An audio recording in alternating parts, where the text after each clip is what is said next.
Got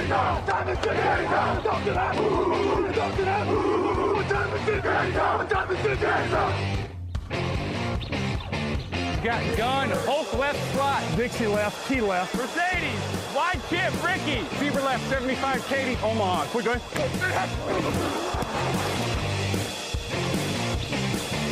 Last play of the game, who's gonna win it? Luck rolling out to the right, dumps it up to Donnie Avery, go ahead, goal line, touchdown, touchdown, touchdown, touchdown!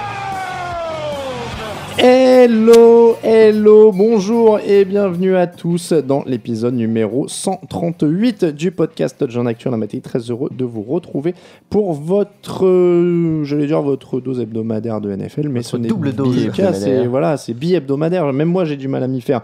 Nous sommes là donc le jeudi désormais, n'oubliez pas, nous sommes là tous les mardis et jeudis. À mes côtés, Raphaël Masmejean, bonjour Raphaël. Salut à tous. En face de moi, Raoul Villeroy, bonjour Raoul. Hello. Le podcast Touchdown Actu du jeudi qui est présenté par Unibet, votre détour obligatoire pour les paris en ligne sur la NFL. On les remercie bien sûr d'être sponsors de cette émission du jeudi et on vous invite à cliquer sur le lien qui est sur la page d'accueil du site ou qui est dans les menus si vous êtes sur la version mobile et d'aller vous inscrire en passant par le lien, comme ça ils voient que vous êtes venu par le site et ça fait plaisir à tout le monde. Au programme de ces émissions du jeudi, on va faire simple et efficace, vous allez avoir l'habitude, les 3 affiches de la semaine, tous les pronos de la semaine, les 3 meilleurs codes. C'est parti avec un petit jingle spécial jeudi. It's a business trip. When we doing business trips, we do work. Who is fired up? We are fired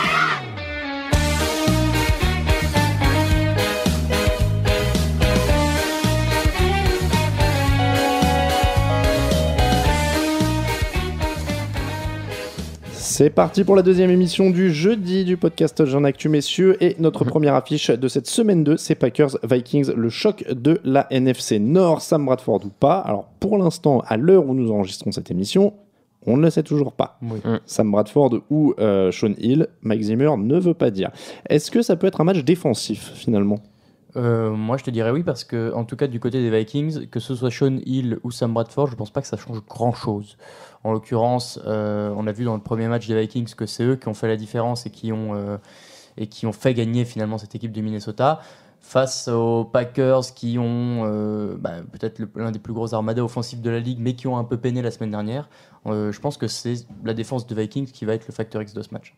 Ouais, je suis plutôt d'accord avec Raoul. Je pense que le but des Vikings, c'est de ralentir au maximum les Packers, de les enfermer dans un faux rythme, de mettre beaucoup de pression sur Aaron Rodgers, beaucoup plus que ce que les Jaguars avaient fait la semaine dernière, et de le limiter tant que possible. Tu le limiteras peut-être pas... Oui, encore, tu peux le limiter finalement assez en bloquant bien les cibles. Et je pense que vraiment, cette équipe des Vikings a ce qu'il faut à tous les postes en défense pour bien bloquer l'attaque des Packers. Et après... Si Bradford arrive à faire ne serait-ce le nécessaire pour marquer un touchdown, voire 2, ça peut passer. Ouais. Moi, c'est pas impossible de le bloquer. Ils l'ont, il a été relativement limité par les Jaguars. En dehors de quelques coups d'éclat, au final, sur le total de yards, il est pas fabuleux. Je parlais de défensif aussi parce que la ligne s'est montrée un peu friable, la ligne offensive des Vikings, et pour être sous pression avec les Matthews qui va peut-être enfin retrouver un peu son niveau parce qu'il n'a pas été fabuleux lors de la première semaine. Mais pour eux aussi, ça pourrait être compliqué du coup. Et Adrian Peterson, qui n'a pas été du coup, pour le coup, lui, très bon, 31 yards seulement au sol, donc il n'a pas été bon du tout dans la première semaine. Il n'a pas été par la ligne non plus. Non, mais il va pas rester il a 1,6 yards là, en moyenne sur le premier match. Il va pas rester à ce chiffre toute cette saison. En tout cas, j'ai pas l'impression. Il a souvent fait des grosses performances face aux Packers, et c'est un peu moi ce qui joue, ce qui je pense je vais jouer en faveur des Vikings pour ce match, c'est que Mike Zimmer les connaît très bien, sait comment ils jouent, sait comment ils avancent en attaque, et il a les clés. Lui, c'est un coach plutôt défensif et qui a été souvent bon avec ses équipes défensives, donc il a de quoi bloquer les Packers. C'est ça. En plus, après, cela dit, de ce qu'on peut voir, Sam Bradford a pris tous les snaps avec la première équipe lors des entraînements. Il serait temps. Je pense que voilà, ça va partir sur Bradford. Et la semaine dernière, Peterson a aussi été bloqué par le fait que Shaun Hill donnait l'impression d'être incapable de lancer la balle. Donc du coup, ça surjouait au sol. Forcément. Là, il y aura peut-être un peu plus de diversité. C'est... Alors, pour les Packers en attaque, est-ce que une des clés, c'est Jordy Nelson? On s'en doute, il revient de blessure. Est-ce que vous pensez qu'il va être à fond cette année? Souvent, les joueurs qui reviennent de blessure, notamment dans les ligaments croisés, ont besoin d'une année pour se remettre dedans. Et au final, c'est la deuxième année où on sent vraiment qu'ils sont revenus à leur meilleur niveau. Et en même temps qu'il dit ça, je repense à Peterson qui avait écrasé le record. Ouais, c'est l'exception. Nelson, c'est difficile de savoir après un seul match, mais ce qu'il a fait sur ce premier match, c'était très très difficile pour lui. Il était bien bloqué, d'accord, par les cornerbacks des Jaguars, mais quand même, je l'attendais un peu meilleur que ça. Et malheureusement, face à cette équipe défensive des Vikings, si c'est sur ce rythme-là, ça va être trop compliqué pour lui. La stat, moi, qui m'intéresse, c'est le taux de conversion sur les troisièmes tentatives autorisées par les Vikings. 57% lors du premier match. Ils ont fait des coups en défense, mais à mon avis, il va falloir régler ça contre Aaron Rodgers et Eddie Lacy et toute cette équipe, Randall Cobb, etc. Et à mon avis, c'est là-dessus que ça pourrait se jouer. Et je pense qu'avec quelques fulgurances d'Aaron Rodgers et ces conversions-là, si la défense des Vikings n'arrive pas à faire... Alors, pas autre chose parce qu'ils font d'autres choses, mais s'il n'y a pas ces coups-là, ça pourrait être compliqué de contenir finalement cette équipe de Green Bay. Non, c'est sûr, ça peut devenir vite compliqué. Après, je pense qu'ils ont été aussi peut-être un peu surpris par les Titans et le jeu au sol des Titans, qu'ils n'avaient pas finalement une nouvelle attaque des Titans avec DeMarco Murray. Ils n'étaient peut-être pas spécialement préparés à ça, alors que justement les Packers, ils les connaissent tellement bien que d'une année sur l'autre, le game plan pour affronter les Packers évolue pas beaucoup parce que ça fait plusieurs saisons que là, ils jouent contre Eddie Lacy, Aaron Rodgers, Jordy Nelson. Donc moi, je m'attends quand même à une défense des Vikings meilleure que sur le premier match, même si l'attaque des Packers est meilleure que les Titans. Je m'attends à voir les Vikings encore meilleurs en défense. Mais... Pronostic. Les Vikings, du coup. Je vais jouer les Vikings aussi. Je vais jouer les Packers. Je pense que sur les fulgurances d'Aaron Rodgers, ça peut encore passer. Moi, c'est le seul point. Je me dis que la défense va réussir à le bloquer. Et c'est un match qui se jouera, alors je sais plus, je crois que c'est sur Bleacher Report que j'ai trouvé ce surnom, au Bird Killer Stadium. Pourquoi ? Parce qu'il a des grandes baies vitrées et qu'en fait les oiseaux vont s'empaler sur le. Voilà. C'est drôle, mais c'est pas drôle en fait. Voilà. Malheureusement, le Bird Killer Stadium, qui est le nouveau stade des Vikings, qui est magnifique. Et ce sera le premier match officiel. On jouera le Super Bowl là-bas, pas à la fin de cette saison, à la fin de l'année prochaine. Chiefs Texans, rematch des playoffs de l'an dernier. Une abomination de match l'an dernier en playoffs. 30-0 pour les Chiefs. Brian Hoyer, je ne sais pas si vous vous rappelez de cette fiche de stats, magnifique. 15 sur 34. 136 yards et 4 interceptions. Voilà. Alors, ça devrait aller mieux puisque Brian Hoyer n'est plus là et d'autant que le pass rush de Kansas City n'a pas été fou en semaine 1 contre les Chargers et que finalement, ça pourrait peut-être aider l'ami Brock Osweiler. Oui, moi c'est ce que je me suis dit, c'est que l'attaque aérienne de Houston a les armes, que la première mi-temps des Chiefs la semaine dernière a été horrible. En fait, ils ont strictement rien fait et les Chargers avançaient comme ils voulaient. Ils se sont réveillés en deuxième mi-temps, mais je pense que c'est un peu aussi les Chargers qui se sont écroulés et qui ont joué petit bras. Alors que là, les Texans vont peut-être pas avoir cet état d'esprit-là. Ils vont vouloir pousser tout le match. Et s'ils jouent en attaque tout le match sur la défense arrière de Kansas City, ça peut faire un gros score. DeAndre Hopkins, Kyle Fuller, Braxton Miller avec Brock Osweiler. Il y a quand même du potentiel dans cette attaque. Moi, je trouve qu'il y a quand même un des meilleurs groupes de skill players en devenir, en tout cas en espoir. Je dis pas qu'ils le sont, mais il y a quand même un beau truc. Et Brock Osweiler était, alors selon Pro Football Focus, qui note un peu tous les joueurs sur 100, était à 84,5 la semaine dernière, était le 6e meilleur quarterback de la semaine 1. Il n'a pas forcément été étincelant, mais il a quand même été correct. Non, il a été correct. Il a fait exactement ce qu'on lui demandait. Il y a cette petite interception un peu vilaine, mais dans le fond, après, il a bien géré le jeu. Et puis, il a vraiment, comme tu le dis, cette diversité de cibles avec un DeAndre Hopkins qui est un vrai receveur de possession et Fuller qui s'annonce comme une menace en profondeur assez importante, même s'il a fait encore un vilain drop. Et ça, c'est ce qu'on a peur de lui toute la saison, c'est ces petits drops, et il va en refaire sans aucun doute. Mais oui, donc il y a beaucoup d'armes. Maintenant, le pass rush de Kansas City est peut-être pas au niveau de l'an dernier, mais je me méfie encore de cette défense qui est, quoi qu'il arrive, solide et remonter comme ça en deuxième mi-temps. Enfin, ils ont réussi face aux Chargers à retrouver les clés. Et c'est pas, à mon avis, c'est pas anodin. Et je pense que les Chiefs peuvent repartir dessus pour bloquer Osweiler. Et je pense qu'ils ont quand même les armes pour aller les embêter. Il y a des bons joueurs à tous les niveaux. Après, moi, pour enfoncer un petit peu cette défense des Chiefs quand même, ils avaient deux des joueurs en défense les moins bien notés par Pro Football Focus sur la première semaine. Justin March-Lillard, le linebacker, était le pire joueur à son poste en semaine 1 et Jay Howard à l'intérieur de la ligne défensive, pire joueur de la semaine à son poste. Et donc, ça me fait penser qu'il pourrait y avoir aussi des espaces pour Lamar Miller qui doit être un peu plus mordant au sol que pendant le premier match. Et ça pourrait ouvrir quelque chose. Oui, c'est pareil, c'est en première mi-temps. le jeu de course des Chargers avait marché sur la ligne défensive des Chiefs. Oui, Melvin Gordon avait marqué quand même, donc c'est que... Melvin Gordon a marqué, et ça c'est incroyable, 2 fois en plus, incroyable, donc c'est vraiment qu'ils n'étaient pas très bons. Et maintenant, alors après il y a peut-être moins ce duo qu'à San Diego, il y a juste Lamar Miller, il y a quand même Lamar Miller à Houston, et il sera peut-être plus facile à aller contrer que Melvin Gordon allié à Danny Woodhead. Tu sais jamais vraiment lequel va partir. Le défi pour l'attaque des Chiefs aussi quand même, ça va peut-être être ça l'enjeu de ce match. Il y a en plus 2 linemen qui pourraient être absents, notamment Laurent Duvernay-Tardif dont on avait parlé et qui avait été très bon dans le premier match et qui a une entorse de la cheville. Ça va être un vrai défi pour eux parce qu'il y a quand même JJ Watt, il y a quand même Whitney Mercilus, il y a quand même Jadavion Clowney, donc ça pourrait être compliqué pour eux aussi. Ouais, ça peut être compliqué pour eux, surtout si au niveau sol ils n'ont pas été très bons sur la première journée, les Chiefs. Ils ont ce dernier quart-temps où ils reviennent fort en attaque, mais sur l'ensemble du match, c'est quand même pas très bon au sol. Et ça, c'est important pour eux. Ils ont besoin d'un jeu au sol puissant, les Chiefs, pour aider Alex Smith à distribuer plus tranquillement la balle sur des petits tracés. On l'a pas vu. Jeremy McLean est peut-être un peu, mais comme tout le temps, un peu blessé. Il a pas l'air non plus au top physiquement. Le facteur X, ça va être Travis Kelce à mon avis. Ouais. Ou Spencer Ware. Il confirme. S'il confirme dans les airs ou au sol ou les deux. Moi je disais Kelce parce qu'il a 14 réceptions, 234 yards, 2 touchdowns en 2 matchs l'an dernier contre Houston qui avait visiblement des problèmes de match-up avec lui. Donc ça pourrait être pas mal. Souvent des problèmes de match-up d'ailleurs contre les tight ends parce qu'il n'y a pas un linebacker un peu comme à la Luke Kuechly capable d'aller, ou un safety même capable de tenir les tight ends adverses chez les Texans. Et Kelce est à mon avis un des tight ends peut-être les plus sous-cotés de la ligue parce qu'il est vraiment bon chez les Chiefs depuis 2 saisons. Et je pense que t'as pas tort, ça peut être vraiment une des clés de ce match pour les Chiefs pour contrôler la balle et continuer à avancer en attaque. Et Jamal Charles, on rappelle, qui sera absent encore une fois du côté des Chiefs. Le prono, Osweiler ou Smith, Chiefs ou Texans? Moi j'ai mis les Texans. Les Texans aussi. Je vais partir sur les Chiefs. Et sachez d'ailleurs, pour rappel quand même, que Brock Osweiler connaît bien les Chiefs puisqu'il a joué dans la même division avec les Broncos pendant plusieurs années et il a déclaré au Houston Chronicle justement qu'il avait gardé toutes ses notes des oppositions et des préparations avec Denver, donc il a pas mal déjà de matière. Steelers-Bengals, qui est favori dans ce gros match? Les Steelers.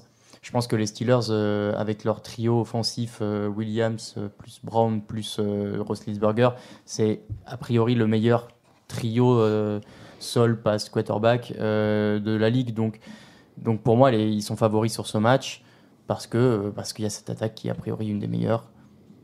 Ouais, ils sont favoris parce qu'ils ont fait quand même une belle impression en première semaine face aux Redskins. L'attaque a brillé, ça on s'y attendait. Je veux dire qu'Antonio Brown fasse du Antonio Brown, il n'y avait pas de souci. C'est peut-être même la défense qui a été plutôt positive pour les Steelers face aux Redskins, même si certains vont dire bon c'était Kirk Cousins, mais au final on a vu une défense qui a bien stoppé le jeu, que ce soit le jeu au sol ou le jeu contre la passe. Ils ont fait presque une meilleure impression que la défense des Bengals face aux Jets. Donc ils se sont montrés meilleurs en défense et en attaque en première semaine. Donc effectivement, ils partent favoris de ce match.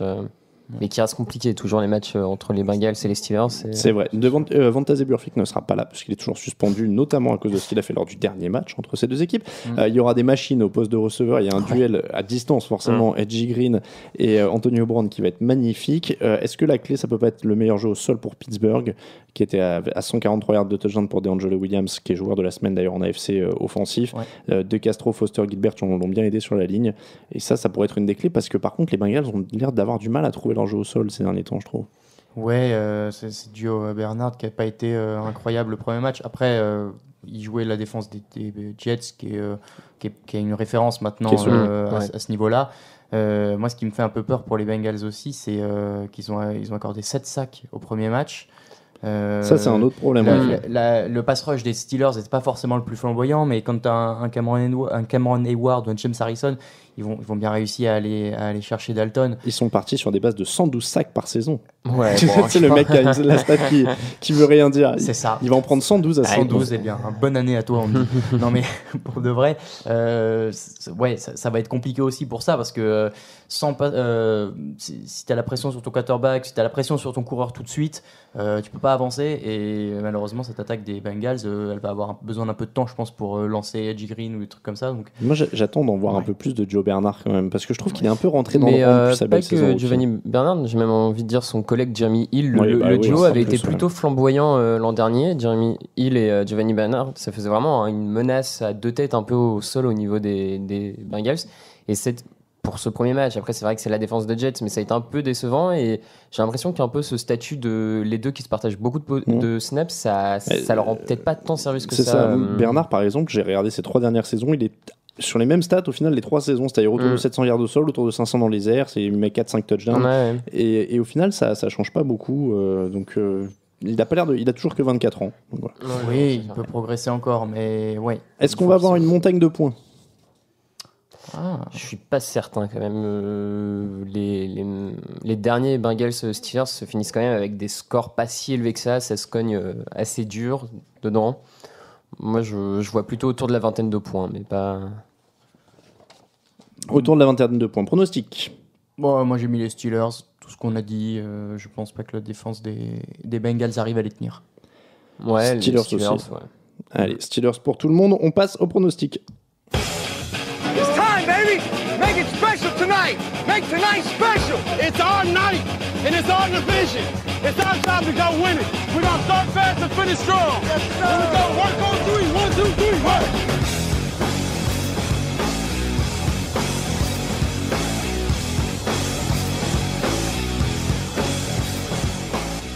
Les pronos sont de retour et on va donc débriefer pour la première fois les scores. Et petite surprise, c'est le perdant de la saison dernière qui est en tête. Surprise. 10 points pour Raoul sur la première semaine, 9 points pour Raphaël, 9 points pour moi. On s'est planté. Où est-ce que tu nous as battu? Les Broncos. Les Broncos. Et les Raiders. Les Broncos et les Raiders. Voilà. Ouais, et les Raiders. Les gens de peu de foi. Notamment. Bon, après, j'ai été aveuglé par Dak Prescott. T'avais pris les Cowboys, ouais, et les Rams. Bon, merci beaucoup à Joachim qui nous fait encore les classements cette année. N'hésitez pas à envoyer vos idées de gages encore une fois pour cette année. On va les écouter pendant toute la saison. Jeudi à vendredi, 2h30 du matin, Bills, Jets. Alors, on l'avait déjà donné, on avait tous donné C'est vrai, Jets, on avait tous donné Jets. Dimanche, 19h, Panthers, 49ers. Je vais vous dire pour être positif, Joe Staley est le meilleur left tackle de la semaine 1 sur les notes et ils ont eu des très bons cornerbacks contre Saint-Louis, mais bon, il n'y avait pas de receveur en face en fait, donc c'est plus facile. Il n'y avait pas d'équipe en face, je crois. Ouais, alors, là, ils affrontent quand même une des équipes, ce qui se fait de mieux en NFL, c'est très très solide en défense. On l'a vu encore que Cam Newton va enchaîner des bonnes passes et des bonnes courses, même s'il a peut-être pris quelques coups, mais a priori, il a réussi à les dissimuler. Voilà. Non, c'est difficile de voir quand même ce que ces 49ers peuvent faire pour embêter les Panthers, parce que le vrai point faible des 49ers, là, ça a l'air d'être le jeu au sol, sauf que les Panthers, ça défend très très bien contre la course. Donc, le seul point fort des 49ers, si tu voulais dire. Oui, ouais. Je vous avoue que... Non, mais oui, ça va être très compliqué. Cam Newton en face, c'est quand même pas Case Keenum, donc normalement, ça devrait faire Panthers. Oui, Panthers aussi. 77 snaps pour les 49ers en semaine 1, c'était le deuxième plus gros total, derrière les Chargers, les Seahawks. Petite surprise, plus gros rythme de la semaine 1, c'était pour les Seahawks. Redskins Cowboys, ça devrait être un peu mieux pour les Redskins ou pas. Un peu mieux pour les Cowboys. Ouais, c'est ça, c'est un peu... 55 yards au sol seulement pour les Redskins dans le premier match. À mon avis, ça va être un thème récurrent, un problème pendant la saison. Ouais, et on va le dire toute l'année, mais Alfred Morris va terriblement leur manquer. Et alors que de l'autre côté, Cowboys, on a des gros joueurs. Ezekiel Elliott a fait un bon début, Dez Bryant va être là. Moyen début, Ezekiel Elliott. Ouais, pour un rookie, ouais, mais parce qu'on s'attend à ce qu'il fasse des trucs incroyables, parce qu'il a été très fort en universitaire, mais pour un premier match d'un rookie, moi je l'ai quand même pas trouvé si mauvais que ça. Et les Cowboys ont quand même plus de playmakers, je pense, que les Redskins. Alors, ce qui va être intéressant, c'est quand même le duel, a priori, Dez Bryant, Josh Norman, puisque je pense que les Redskins se sont pris tellement de critiques sur le fait de ne pas mettre Josh Norman face au meilleur receveur adverse, que là, on risque d'avoir quand même Norman qui affronte Dez Bryant. C'est vrai. À mon avis, c'est vraiment un des duels clés, parce que si Dez Bryant arrive à dominer Josh Norman, Dak Prescott va quand même pouvoir faire avancer cette attaque des Cowboys. Et, c'est vrai. Et puis c'est surtout, c'est deux défenses moyennes, c'est la NFCS, donc tout est possible, mais je vais dire Cowboys. Bah moi aussi. Cowboys, ouais. Ah, incroyable. Cowboys pour tout le monde. Steelers Bengals, donc on avait dit Steelers. Giants Saints, l'an dernier, en semaine 8, 1024 yards et 101 points. Ouais, Est-ce qu'on va avoir un peu le droit au même genre de match? Moi, c'est pas impossible. Parce que l'an dernier, c'était journée porte ouverte pour les défenses, vu que ça a l'air d'être parti sur les mêmes rythmes sur les deux équipes cette année. Moi, je vois pas pourquoi est-ce qu'on se priverait de voir un festival offensif. Raphaël fait la moue. Non, je suis pas totalement d'accord parce que je pense vraiment que la défense de Giants a eu un petit upgrade cette saison. Mine de rien, bon, alors même si c'était les Cowboys et Dak Prescott, ils ont encaissé qu'un touchdown face aux Cowboys. Je les revois pas reprendre une quarantaine de points face aux Saints, même si Drew Brees s'est montré très bon en première semaine. Je pense qu'il y a une vraie capacité à empêcher les big plays du côté de la défense de Giants. Donc, à mon avis, ça va être bon score élevé, mais plus faible que l'an dernier quand même. Bon, en tout cas, il y a du monde. Beckham, Cruz, Shepard d'un côté, Cooks et Snead de l'autre. Donc, ça nous donne... moi, les Saints, je les vois marquer plus de points. Les Giants. Je veux dire les Giants aussi. Patriots, Dolphins, Jimmy Garoppolo, acte 2. Toutes les stats sont en faveur des Pats par rapport au premier match. Mais la défense des Dolphins a-t-elle de quoi brouiller les cartes ? Est-ce qu'elle n'a pas fait un peu illusion parce qu'elle a réussi à tenir les Seahawks sur une semaine, alors que, on l'a dit, les Seahawks, leur début de saison est toujours un peu compliqué. Ils mettent un peu de temps à se mettre en route. Wilson a peut-être été un peu ralenti aussi.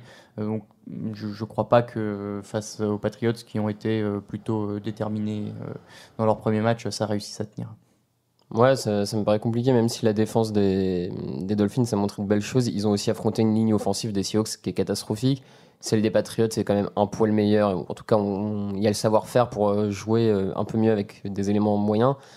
Donc ça va être compliqué maintenant. Beaucoup de pass rush sur Garoppolo, ça reste un rookie. C'est quand même possible. Moi, je maintiens l'importance d'un LeGarrette Blount tranchant, comme en première semaine, bien sûr, qui apporte une base. Et est-ce que le fait que les Dolphins se soient pas mal renouvelés peut aussi un peu fausser les cartes, alors que c'est des équipes qui se jouent beaucoup? Là, ils connaissent forcément peut-être un peu moins l'effectif Bill Belichick de l'autre côté. Ce qui m'embête un peu, en fait, c'est quand même l'attaque des Dolphins. Je les vois mal prendre à défaut la défense des Patriots. C'est presque ça, en fait, le plus gênant. Donc ça nous donne visiblement du Patriots de partout. Ouais. Allez, Texans, Chiefs, on avait dit... Texans. Chiefs pour moi. Et Chiefs pour toi, c'était ça. Lions, Titans. Tiens, je vous disais que j'aime bien parcourir les stats de Pro Football Focus en ce moment. Le pire quarterback de la semaine 1, c'est... Marcus Mariota. Voilà, Marcus Mariota. Alors, quelqu'un m'a envoyé un lien sur Twitter, d'ailleurs, sur le fait que Marcus Mariota était mal utilisé dans le système. J'ai pas eu le temps de le lire, mais ça s'annonce passionnant. Et c'est vrai que c'est probablement une des clés aussi de ça. Le mec est pas complètement bidon non plus. Ouais. Mais d'ailleurs, il y a peut-être l'esprit de Ken Wisenhunt qui est resté un peu dans cette équipe. Ça imprègne. Parce que le vestiaire. J'ai envie de dire, s'il y avait un peu plus de folie, s'il y avait un peu plus de... Pardon. S'il y avait un peu plus de... De Jack Del Rio. Non, mais il n'y a pas d'esprit dans cette équipe de Tennessee depuis 4-5 ans. Il n'y a rien qui se dégage de cette équipe. J'aurais même dit un peu plus, malheureusement. Oui, parce qu'il y avait Jeff Fisher avant. Donc, depuis qu'elle a déménagé, en fait. Non, mais c'est compliqué parce que Mariota est peut-être effectivement... C'est dur, à l'époque Steve McNair, il y avait quand même quelque chose qui se dégageait. Mariota est peut-être pas très bien utilisé, mais en même temps, il n'a pas non plus... sur la façon dont il l'utilisait, il n'a pas été bon non plus. Donc je veux dire, même si lui est mal utilisé, il devrait quand même briller un peu plus que ça. Enfin, on en attend quand même un peu plus de sa part. Et là, en plus, les Titans, qui ont une défense pas terrible, rencontrent quand même une équipe qui a prouvé offensivement, les Lions, qu'en première semaine, c'est costaud, quoi. Ouais. Bon, ils vont fort de premier de notre course au MVP. C'est ce que j'allais dire. On salue Kevin Renaudet, d'ailleurs, qui a écrit la course au MVP. Alors, ils vont prendre des points, en plus, ces Titans, parce qu'ils ont une défense moyenne et que ce système de passe courte de Jim Bob Cooter, je l'adore, ce coordinateur offensif, va marcher. Et donc, du coup, j'ai peur qu'ils suivent tout simplement pas le rythme. Donc, je vais dire Lions. Oui, Lions. Browns, Ravens, devinez qui est de retour. Chouette. Josh McCown est dans la place, les amis. Et puis, voilà, c'est tout. Joe Haden, mais pas trop de pression. Mais dis donc, il était long, cet hélico. Et puis, j'ai envie de dire, si Carson Wentz s'est amusé face à eux, qu'est-ce que va faire Joe Flacco, quoi. Ah oui, non, les Ravens, on nous disait qu'on les sous-estime un peu, on les sous-estime pas, là, très clairement, ils sont bien meilleurs à beaucoup de postes. Non, mais je les surestime pas non plus. Non, je les surestime pas, mais face aux Browns, il n'y a pas... face aux Browns. Ouais, c'est ça, les Browns ont montré qu'il y a beaucoup trop de trous dans cet effectif pour espérer faire quelque chose cette année en NFL. Et les Ravens vont, à mon avis, aligner assez facilement. 0 victoire pour les Browns, c'est possible ou pas? Parce que je crois que quelqu'un nous avait posé la question mardi. On avait dit non, mais alors justement, j'ai le calendrier, c'est pour ça que je vous dis ça, parce que j'y ai pensé en préparant. Okay. Alors, Ravens. Ensuite, at Dolphins. Ouais, tu sais pas. Alors, il y en a quelques-uns voilà, où ça va être sur un malentendu, ça peut passer. At Redskins. Non. Réception des Patriots avec Brady qui revient. Bon. At Titans. Moi, il y a celui-là tu vois, qui celui-là, est. c'est quand même le chopable. Derrière, at Bengals, Jets, Cowboys, Non. Ravens, Steelers, Giants, Bengals, at Bills, Chargers et Steelers. Ouais, disons, il y a 2-3 matchs sur un ils vont avoir malentendu. 3 ou Ça 4. peut, Il y a Titans, Bills et Chargers. Des Giants sur un mauvais jour, ça peut toujours tomber. Hein, moi, En tout cas, ils vont pas en gagner beaucoup. Hein. Ouais, bon, allez, 4. Deshaun Watson, il a intérêt à préparer son maillot de son déménagement vers Cleveland et à chercher un appart. Pour l'instant, en tout cas. Dimanche 22h05, Rams Seahawks. Je vous donne ces stats avant qu'on pronostique, juste pour essayer de vous aiguiller, d'accord? Qu'est-ce qu'il nomme sous pression? 4 sur 13, 50 yards, 2 sacs. Quand il est blitzé, 2 sur 12, 12 yards, 1 interception. Et sans pression, 13 sur 23, 80 yards, 2 interceptions. Ça, c'est terrible. En fait, c'est ça le pire, parce que sous pression, d'accord, tu joues mal, mais tout seul, là... Je te donnerai après, Jameis Winston, il a été meilleur contre la pression. Je crois qu'il a une meilleure évaluation que sous la pression. C'est ce qu'on disait l'autre fois, mais... qu'est-ce que tu veux faire et pourtant, c'est dommage, parce qu'il y a quelques années, ce match finissait souvent en match nul, et du coup, c'était un peu rigolo. C'est vrai, c'était le match serré que les Seahawks aimaient bien lâcher en début d'année. Ouais, et là... Quel est au final le seul truc qui peut faire pencher la balance? C'est peut-être un Russell Wilson blessé. Oui, c'est le seul truc. Et il n'a pas l'air d'être disposé à manquer le match. Donc, voilà. Ou un Todd Gurley ultra stratosphérique. Mais même ça. Deshaun Sheed, le cornerback dont on ne parle pas beaucoup à Seattle, qui a fait un très bon début de saison et qui va venir complémenter Richard Sherman. Il sort toujours des mecs qu'on ne connaît pas. Voilà, très bien. Cardinals, Buccaneers, Winston. Du coup, personne l'a dit, mais... Pardon, si pour tout le monde. On n'avait pas non plus dit l'autre fois, mais on ne va pas prendre les Browns. Voilà. Cardinals, Buccaneers, Winston. Donc 4 touchdowns la semaine dernière. Sous pression, l'an dernier, c'était 63 d'évaluation. Contre les Falcons, sous pression, il était à 122.1 et donc il était légèrement meilleur au niveau de l'évaluation que quand il n'avait pas de pression. Est-ce qu'ils ont une chance de mettre les Cardinals à 0-2? Alors, ils ont une chance. Je pose cette question-là parce que j'y crois. Alors, je vous le dis tout de suite. Parce que, oui, mais toi, tu as été aveuglé par leur prestation de première saison, de première semaine. Ah non, je les ai annoncés en playoff avant. En plus. Donc, tu es doublement fou. Ça, vous allez l'entendre toute l'année s'ils vont en playoff. Et les Titans aussi? Ah ouais, non, les Titans, c'est bon.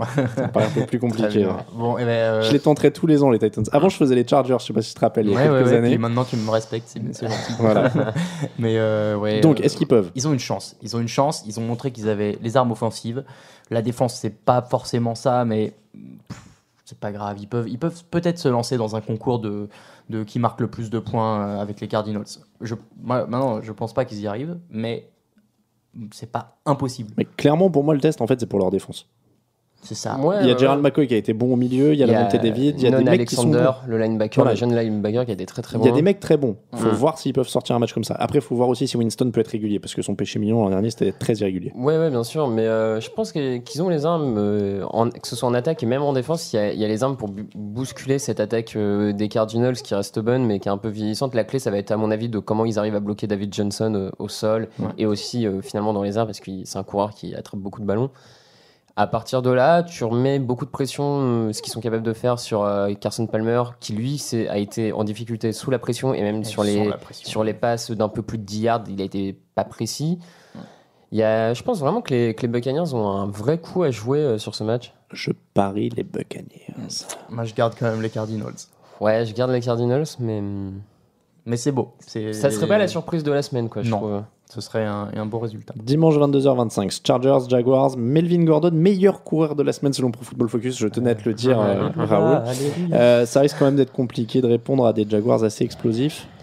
Eh bien, pas forcément, parce que en fait, si tu gardes la première mi-temps, qui devrait être la même que la deuxième, ça a quand même été très intéressant. Dans les airs, au sol, c'est surprenant parce que on ne s'attendait pas à ce genre de performance à San Diego. Dans les airs, on le savait. Même sans Keenan Allen, il y a quand même d'autres bons receveurs. Et je vois pas la défense des Jaguars réussir à contenir Philip Rivers. Après, on s'est beaucoup moqué de Melvin Gordon cette année et l'année dernière, mais c'était quand même pas un peintre quand il était à la fac. C'était un candidat au Heisman Trophy et c'était un très gros coureur. Quand il a été drafté, c'était une super bonne nouvelle pour San Diego parce qu'on avait vraiment besoin de jeu au sol.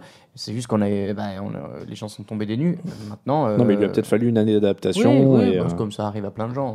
Voilà. Et il n'y a pas beaucoup de pass rush. En tout cas, la semaine dernière, on l'avait dit, Fowler, Jackson, Audric, ça n'avait pas été monstrueux. Côté Jackson qui avait été plutôt décevant pour son premier match chez les Jaguars. Et la défense des Chargers a le potentiel pour provoquer des erreurs, même si elle n'est pas bétonnée. Non, elle est plutôt forte contre la course. Dans les airs, ça a été en 2 temps. Donc, non mais voilà, c'est compliqué d'analyser ce genre de premier match parce que si tu prends une première mi-temps où Alex Smith n'a pas avancé, c'était très bien. En deuxième, c'était plus compliqué. Moi, le seul truc qui me rassure, c'est que malgré les errements de cette défense aérienne, ils ont quand même réussi à intercepter Alex Smith, ce qui se fait assez rarement. Et on a un bon corps donc avec Bortles, c'en est 2 quoi. Voilà, donc il y a des chances qu'on ait quand même quelques turnovers dans ce match. Pronostic. Je dis quel enfer, je suis si partisan. Les Chargers du coup. Jaguars. Super. Raiders Falcons. Moi je plaide ma cause et personne Désolé. ne me suit. Raiders Falcons, encore une défense soft de la NFC Sud pour Auckland. Il y a quand même un coup à jouer pour les Falcons, non? Je vais dire toutes les semaines, ligne correcte, Julio Jones, Davonta Freeman. Il y a un coup à jouer parce qu'on l'a vu quand même, cette défense des Raiders, ça a pris beaucoup de yards à la passe contre les Saints. Et en face, là, ils ont quand même aussi un groupe des Falcons qui sont pas des peintres quand même. Le quarterback est moins bon, mais il y a quand même Julio Jones. Voilà, le quarterback est moins bon. Il y a Julio Jones, il y a Mohamed Senou qui a fait un très bon premier match avec plus de 100 yards à la réception. Il y a des joueurs pour à nouveau embêter cette équipe des Raiders au niveau aérien, donc ça va peut-être obliger les Raiders à encore aller chercher un match à beaucoup de points. Effectivement, c'est pas gagné d'avance, quoi. Ça me pronostic. Moi, je me dis que la défense des Raiders est quand même meilleure que ce qu'elle a montré au premier match. Donc, je vais rester sur les Raiders. Je vais dire les Raiders aussi, mais j'ai un vrai doute sur celui-là. Je vais dire les Falcons. Je vais enterrer les Falcons avant et je n'y ai pas cru. Voilà. Maintenant, je les enterre pour de vrai. Broncos Colts. Luck avait une meilleure ligne la semaine dernière. Il a été le meilleur quarterback de la semaine avec 385 yards et 4 touchdowns. Est-ce qu'il pourrait pas nous emballer ce match? C'est toujours difficile parce que la défense des Broncos a prouvé qu'elle était encore là cette année. Et alors, petite stat pour peut-être vous aiguiller. Depuis 2013, 3 victoires, 1 défaite pour les Colts avec Andrew Luck contre les Broncos, 27-24 pour eux l'an dernier. Bien. Un seul sac sur Andrew Luck sur les 2 derniers matchs. Ouais, il y avait peut-être il y avait Ware, il y avait Miller. Ouais, mais il y avait le retour de Peyton Manning, tout ça. Je sais pas si ça joue, mais en tout cas, non je vois pas trop l'idée, mais. Eh bien moi je pense que le mental influe vachement. Ce que tu veux, d'accord. En tout cas, ce qui est certain, c'est que si Andrew Luck arrive à dynamiser ce match, clairement, je vois pas les Broncos le suivre au scoring. Je vois pas Trevor Siemian, même si la défense des Colts, ça manque. Et en même temps, quoique la défense des Colts, ça montrait tellement des trous que des Marius Thomas et Emmanuel Sanders devraient quand même pouvoir s'amuser. Oui, mais ça reste fragile, Siemian, quand même. Ça reste fragile, mais il faut que Luck arrive à l'emballer avec la défense de Broncos. Il arrive à l'emballer. Pas évident. J'y crois, je pronostique les Colts. J'y crois pas, je pronostique les Broncos. Les Broncos. Je prends des risques. Vikings, Packers, on avait dit. Vikings. Packers pour moi. Dans la nuit de lundi à mardi à 2h30 du matin, Bears, Eagles, Carson Wentz va-t-il confirmer? Eh bien, moi, je pense. Je vois pas pourquoi il ne pourrait pas. C'est vrai que la défense des Bears s'est renforcée cet été, mais en attaque, ça a été un peu poussif. Et oui, les Eagles, finalement, se sont réveillés aussi en défense pendant le match face aux Browns, d'accord. Mais voilà, cette attaque des Bears n'est quand même pas ce qui se fait de mieux en NFL. Et à ce niveau-là, moi, je vois quand même Wentz, s'il continue sur sa lancée de la première semaine, réussir à remporter ce match. Et c'est pour cette raison que je vais pronostiquer exactement Philadelphie, parce que Jay Cutler s'est retrouvé sous pression sur 54,3% des snaps la semaine dernière. C'est le plus gros total en NFL sur la première semaine. Il a pris 5 sacs. Et en face, il y a Fletcher Cox, il y a Brandon Graham qui a mis un sac la semaine dernière, Connor Barwin qui en a mis un aussi. Donc je pense surtout que c'est ça qui va jouer sur Chicago. Plus de bons joueurs que ça dans la défense des Eagles. On l'avait dit dans la preview. Jordan Hicks en linebacker, etc. Non, il y a du bon monde. Donc je pense que surtout la défense, et après Vance va pouvoir faire quelques petits trucs pour conforter tout ça. Oui, il sera pas trop mis en danger, je pense. Donc il va pouvoir dérouler un peu. Philly. Ouais, Philadelphie. Chicago. Voilà pour les pronostics. On n'est pas d'accord sur beaucoup. Non, c'est vrai. Et ben on passe au meilleur code de la semaine.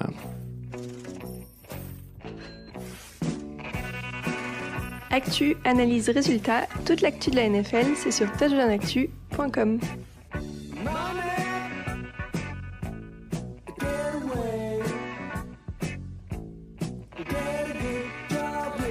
Money, disait Pink Floyd.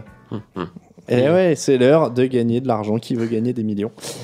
Qui veut gagner des euros? Bah ouais, bon, en tout cas, il y a eu quelques retours. Il y a des gens qui ont gagné grâce à nos conseils. C'est vrai. Bon, c'est l'heure de pronostiquer. En tout cas, c'est l'heure de donner les meilleures cotes du week-end selon notre partenaire Unibet. On choisit chacun une cote qu'on trouve intéressante. Messieurs, Raphaël, je te laisse commencer. Raoul, je sais qu'il en a préparé plein. Il est à bloc sur les pronostics. Non, mais je suis préparé. Alors, ta cote du week-end? Eh bien moi, comme j'ai donné les Saints vainqueurs du match face aux Giants, leur cote elle est à 2,50, ce qui est plutôt intéressant et pas forcément fou. Donc j'ai mis les Saints et je me suis dit que les Steelers pour une équipe qui est favorite à 1,48, c'est quand même pas mal. Donc, alors un petit combiné des deux. Donc les Saints, c'est ton principal. Il a combien? Les Saints, il est à 2,50. 2,50, c'est pas mal. Raphaël, ta cote du week-end? Ma cote du week-end, moi je vais partir, j'ai parié sur eux, sur les Falcons. Je trouve vraiment intéressante leur cote sur le match contre les Raiders puisqu'ils sont à 2,50. 2,50 pour une équipe des Raiders qui s'est montrée plutôt faible en défense, ça m'intrigue. 2,50 les Falcons contre les Raiders. Et moi, je vais vous dire, puisque j'ai dit que j'y croyais, les Buccaneers peuvent battre les Cardinals. Et donc, la cote, elle est à 3, mes amis. Ouais, elle est jolie. Et ouais. Donc maintenant on va combiner parce que on s'amuse vraiment beaucoup avec ça. Je vous jure que c'est vrai. On s'envoie des messages, on s'envoie des messages sur WhatsApp pour se donner nos meilleurs codes. Donc les Buccaneers pour moi, Raoul, les Saints, je les trouve. J'ai pas dit les Saints déjà la semaine dernière. Non, j'avais dit les Raiders. Pourquoi j'arrive pas à trouver les Saints? Je les avais devant les. Ah voilà, ils sont. Non, les Raiders. Normalement, il y a les Saints en face. Ah bah voilà. Les Saints sont là. Et Raphaël, tu nous avais dit les Falcons, ils sont là. Donc pour 5 € pariés avec nos 3 trucs, vous avez 93 de gains potentiels. Si vous combinez les 3. C'est intéressant. Saints, Giants, Buccaneers, Cardinals et Falcons, Raiders. Ça fait. Un poil risqué, mais. C'est un poil risqué. C'est un poil risqué sur les Buccaneers. Je trouve pas que ce soit le plus risqué, mais enfin. Tu crois que c'est les Falcons? En tout cas, le combiné fait 93 si vous y arrivez. Mais... Je peux vous donner du coup pour chaque. Les Saints de Raoul qui battent les Giants avec 5 € misés, c'est 12 € gagnés. Les Falcons avec 5 € misés, c'est 12,50 gagnés. Et donc moi, avec les Buccaneers, c'est 15 gagnés. Wow, vous êtes fort en maths. Non, mais il y a des belles cotes cette semaine. Non, il y a des très bonnes cotes. Très honnêtement, je vous disais avec moi que je croyais aux Colts qui bat les Broncos, c'est 2,85. Les Jaguars qui peuvent battre les Chargers, c'est 2,20, ce qui est pas un joueur. Et les Eagles sont à 2,25. Ouais. Et j'avais vu aussi, même mine de rien, les Chiefs sont à 2 pour battre les Texans. C'est vrai. C'est vrai. Les Chiefs sont à 2. Il y a des belles cotes cette semaine. Ouais, mais c'est difficile parce que vous voyez, on est tous pas d'accord, donc c'est que. Ouais, non, c'est. Après, non, mais alors regarde, on disait par exemple Jaguars bat Chargers ou alors les Eagles par exemple 2,25. Oui, contre les Bears. Moi j'ai mis les Eagles. Voilà. D'ailleurs, je suis surpris que les Bears soient favoris de ce match. Mais... Bah ouais, écoute, faut en profiter en tout cas. Et si vous voulez vraiment jouer risqué, bien sûr, il y a les San Francisco 49ers qui sont à 5-10 de cote un tout petit peu contre les Panthers. Bah c'est quand même là c'est costaud. Donc là, si vous mettez 2 € comme ça, vous savez jamais sur un malentendu. Ah bah voilà, attends, je vais te dire pour 2 €, ça vous fait 10-20. Ouais, t'es presque triste d'avoir misé que 2 € si ça passe quoi. Ah bah là, moi si ça passe plus sur les 49ers face aux Panthers, ça vaut pas le coup. Si ça passe, tu le regrettes. Voilà, vous avez nos pronostics, donc on vous rappelle les cotes de chacun. Raphaël nous a dit les Falcons à 2,50 contre les Raiders. Raoul nous a dit les Saints à 2,50 contre les Giants et moi je vous dis les Buccaneers à 3 contre les Cardinals. Et du coup on parie tout sur la NFC Sud. C'est vrai. Incroyable. C'est vrai. On fait confiance à la NFC Sud dans ces paris de la semaine. Ne serait-on pas un peu fou? Et donc le combiné, c'est l'argent qui nous monte à la tête. Et le combiné des trois, on vous l'a dit, ça fait 93. Voilà, donc c'est les codes qui sont sur Unibet, notre partenaire pronostic et notre partenaire sur ce podcast du jeudi. C'est comme ça justement que se termine l'épisode 138 du podcast J'en Actu. Merci de nous avoir suivis. On va vous souhaiter un très très bon week-end de match à tous les amis et on va aussi vous dire qu'on vous retrouve donc le mardi encore une fois. On vous rappelle que le podcast du jeudi vous est présenté par Unibet, votre détour pour les paris en ligne sur la NFL. On vous l'a dit, n'hésitez pas à y aller, n'hésitez pas surtout à cliquer sur le lien qui est sur le site, comme ça ils savent que vous venez de Touchdown Actu et comme ça ils voient que ça marche, que vous êtes là.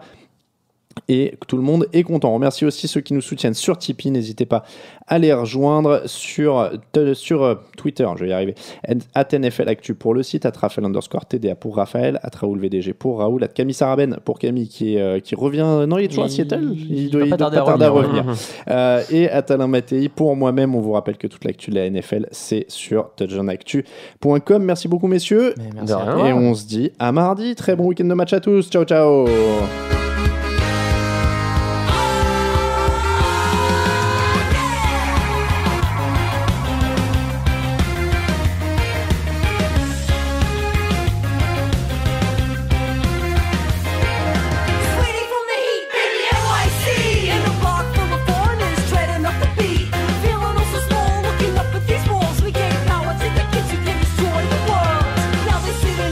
Behind us in gray, I cannot say they're evil men. They just playing the game, and it's the game we've gotta play. We all make a walk path. You gotta do the best, survive, but it's just for a laugh.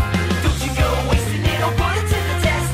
Get out on your own and try to do your best. Don't you go wasting it or put it to the test. Don't let these motherfuckers get you down. Oh, we can always take it back. We can always. Back to the days when we had $8. Chip was on the deck. Brooklyn's Tuesday night.